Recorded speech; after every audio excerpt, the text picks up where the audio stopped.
শহীদ ওসমান হাদি বাংলাদেশের বিপ্লবীদের স্বপ্নের নাম, বাংলাদেশের বিপ্লবীদের অনুপ্রেরণার নাম। জুলাই বিপ্লবে তার অবিস্মরণীয় ভূমিকার কথা আমরা জানি, কিন্তু তার চেয়েও বড় হয়ে উঠেছিলেন বিপ্লব পরবর্তী সময়ে এই বিপ্লবকে ধরে রাখা।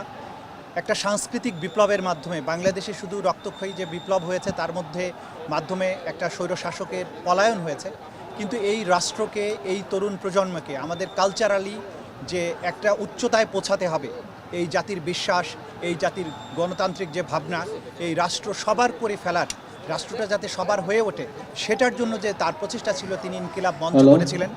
সেই প্রচেষ্টার মধ্য দিয়ে বাংলাদেশের কোটি কোটি মানুষের হৃদয় তিনি জয় করেছিলেন এবং তিনি সবসময় স্বপ্ন দেখেছেন। তিনি বলেছেন যে 50 বছর বেঁচে থাকলাম কিন্তু জাতির মধ্যে কোনো ইম্প্যাক্ট তৈরি করতে পারলাম না, তার চেয়ে 3 বছর বেঁচে থেকে জাতির জন্য যদি কোনো প্রভাব বা ইম্প্যাক্ট তৈরি করতে পারি সেটাই তার জন্য বড় প্রাপ্তি।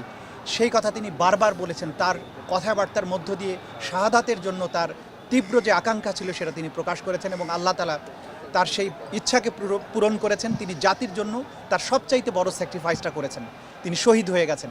কিন্তু আমাদের বক্তব্য হচ্ছে, যে হত্যাকারীরা, যারা বাংলাদেশ থেকে পালিয়ে গেছে, যে পলাতক স্বৈরশাসক, তাদের দোসররা তাকে হত্যা করেছে। কারণ বিপ্লবী ওসমান হাদি বিপ্লব পরবর্তী সময়ে যে বিশাল কর্মযজ্ঞ নিয়ে ঝাঁপিয়ে পড়েছিলেন সেইটা তাদের জন্য থ্রেট হয়ে উঠেছিল, তাদের জন্য হুমকি হয়ে উঠেছিল। তারা বাংলাদেশকে দুর্বল দেখতে চায়।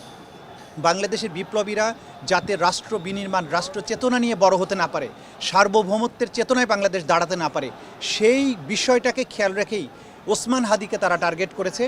এবং ওসমান হাদিকে টার্গেট করা মানে বাংলাদেশকে টার্গেট করা, গোটা জাতিকে টার্গেট করা। আগামীর যে আত্মমর্যাদা নিয়ে যে বাংলাদেশ দাঁড়ানোর কথা, সেই বাংলাদেশকে তারা টার্গেট করেছে।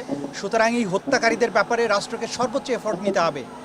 তারা যেখানে থাকুক, সে ওভার দি ব্লু সিজ অথবা অন দি ব্ল্যাক মাউন্টেন, যেখানেই তারা থাকুক, তাদেরকে ধরে আনতে হবে, বিচার করতে হবে। যেটা ওসমান হাদি বারবার বলেছেন যে আমি যদি শহীদ হয়ে যাই আমার কোনো আফসোস নেই, কিন্তু হত্যাকারীদের বিচার করতে হবে। তার চলে যাওয়ার পরে রাষ্ট্র হিসাবে এটা আমাদের প্রতি অর্পিত দায়িত্ব। অবশ্যই তার খুনিদেরকে প্রত্যেককে ধরতে হবে, মাস্টার মাইন্ডদেরকে ধরতে হবে, তার বিচার নিশ্চিত করতে হবে। কারণ তার স্বপ্ন হচ্ছে আমাদের বাংলাদেশের যুবকদের স্বপ্ন। এই স্বপ্ন যে কোনো ত্যাগের বিনিময় হলেও আমরা বাস্তবায়ন করব। এটাই হচ্ছে আজকের কথা।